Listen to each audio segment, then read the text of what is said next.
স্বাধীনতা সোপানে স্মার্ট বাংলাদেশ গড়ার প্রত্যয়, এই স্লোগানের মধ্য দিয়ে লেবাননে মহান স্বাধীনতা দিবস উদযাপন করেছে লেবাননস্থ বাংলাদেশ দূতাবাস। এই উপলক্ষে রবিবার সকালে জাতীয় পতাকা অর্ধনমিত করার মধ্য দিয়ে দিনটি সূচনা করেন রাষ্ট্রদূত মেজর জেনারেল আল মুস্তাহিদুর রহমান পিএসসি। মহান স্বাধীনতা ও জাতীয় দিবস উপলক্ষে জাতীয় পতাকা অর্ধনমিতকরণ, বঙ্গবন্ধুর প্রতিকৃতিতে পুষ্পস্তবক অর্পণ, বাণী পাঠ সহ দেশ থেকে প্রেরিত বঙ্গবন্ধুর উপর নির্মিত প্রামাণ্যচিত্র প্রদর্শন এবং স্বাধীনতা দিবস উপলক্ষে আলোচনা সভা অনুষ্ঠিত হয়। অনুষ্ঠানের শুরুতে পবিত্র কোরআন তেলাওয়াত করেন দূতাবাস কর্মকর্তা সাইদুর রহমান।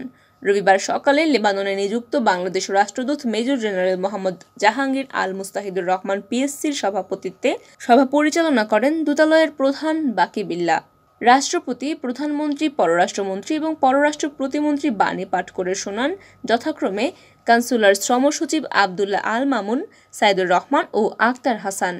এ সময় দিবসটির তাৎপর্যের উপর আলোচনা করেন আওয়ামী লীগ নেতা আশফাক তালুকদার, মশিউর রহমান টিটু, এস.এম. জসিম। পরে রাষ্ট্রদূতের সমাপনী বক্তব্যের মাধ্যমে অনুষ্ঠানের সমাপ্তি করা হয়।